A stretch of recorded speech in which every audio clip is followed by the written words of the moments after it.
Be ready.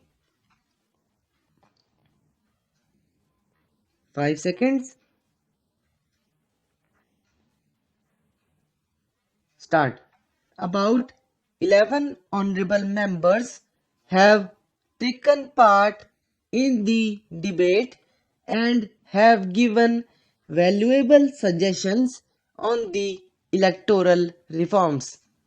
The bill that is before the House is only on one point, that is, countermanding of elections should not be there if an independent candidate dies.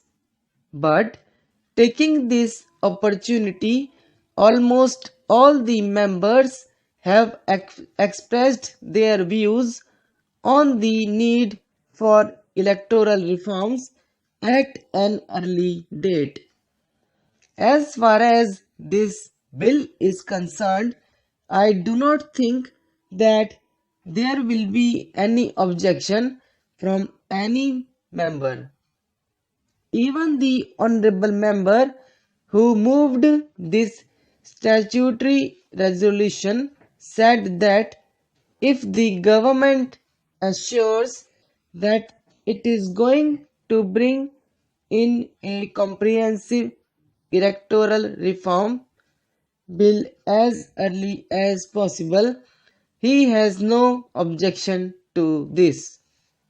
This ordinance had to be issued because of the experience in Parliament and Assembly elections in various states, particularly in the state of Punjab.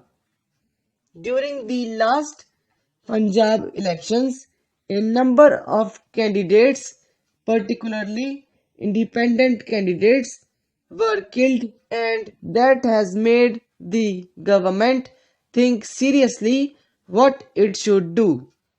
Elections in 13 parliamentary constituencies, including the ones in Punjab, were countermanded. Elections in 22 assembly constituencies in the whole country, including 9 in Punjab, had to be countermanded.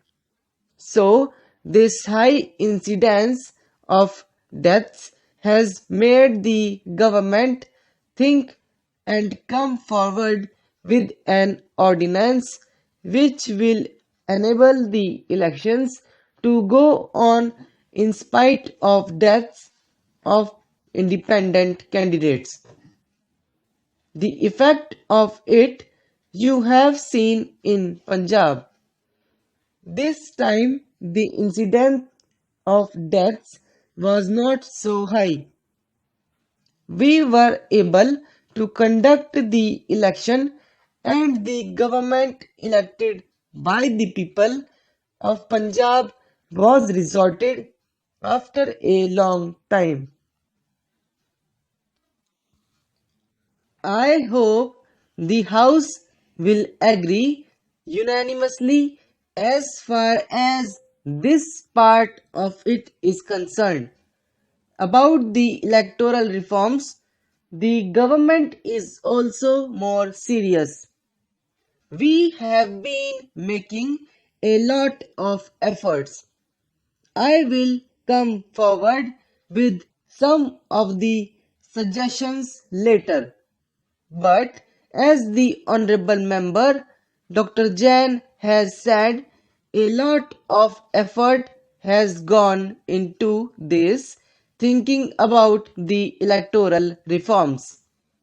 The Prime Minister called a meeting of the leaders long back, and later on, late Shri Dinesh Goswami, who wants the Minister of Law, had constituted a committee under his chairmanship and made a deep study and had come forward with 2 or 3 bills. 3 bills are also pending in the Parliament. We could not proceed with them.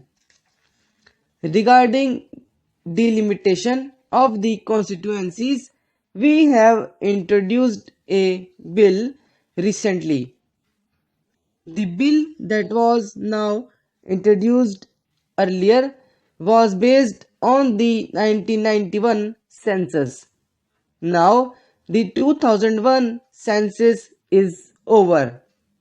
We thought we should take advantage of that and go in for delimitation of the constituencies. One of the suggestions that have been made by the members was that the scheduled caste constituencies should be rotated. This is also under the consideration of the government. About the appointment of election commissioner and other things, the government is of the opinion that we should take up these things along with other suggestions. Only after that, and after consulting the opposition leaders, the government will take a decision and we will come forward with a consolidated bill. This process we have already started. We were waiting for the recommendations on the electoral reforms from the Election Commission. We have received them only recently. We are trying to produce a paper and consult various political parties. We accept to complete this consultation process before the parliament session ends in May 2002. If possible, we will try to bring forward the bill during this session itself. Otherwise, in the next session of Parliament, we will bring a consolidated electoral reforms bill before this House. Shri Dinesh Goswami's suggestions have been taken into consideration. The committee headed by him has done a good job. That is why we had introduced 4 bills. The most important of them is the multi-purpose photo identity cards. Non-serious candidates have to be avoided. How to avoid booth capturing? All these points are engaging the attention of the government. In the recent elections, we have seen that there was a need not only for the security of the independent candidates but also for the security of the political party candidates. A number of candidates have filed their nominations. I have seen in one constituency that there were about 20 independent candidates. Accompanying 20 independent candidates were security personnel totaling 80 at the rate of 1 sub-inspector, 1 head constable and 2 constables.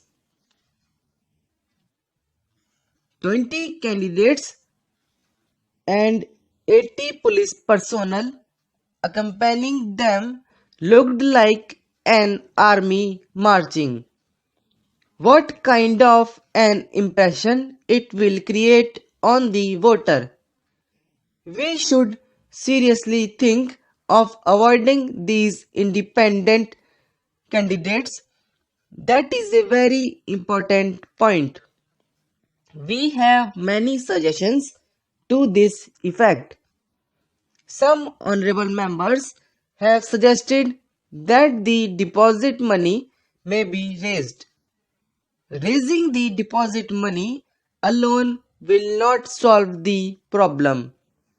They also suggested that there must be 10 elected proposers for every non-serious independent candidate.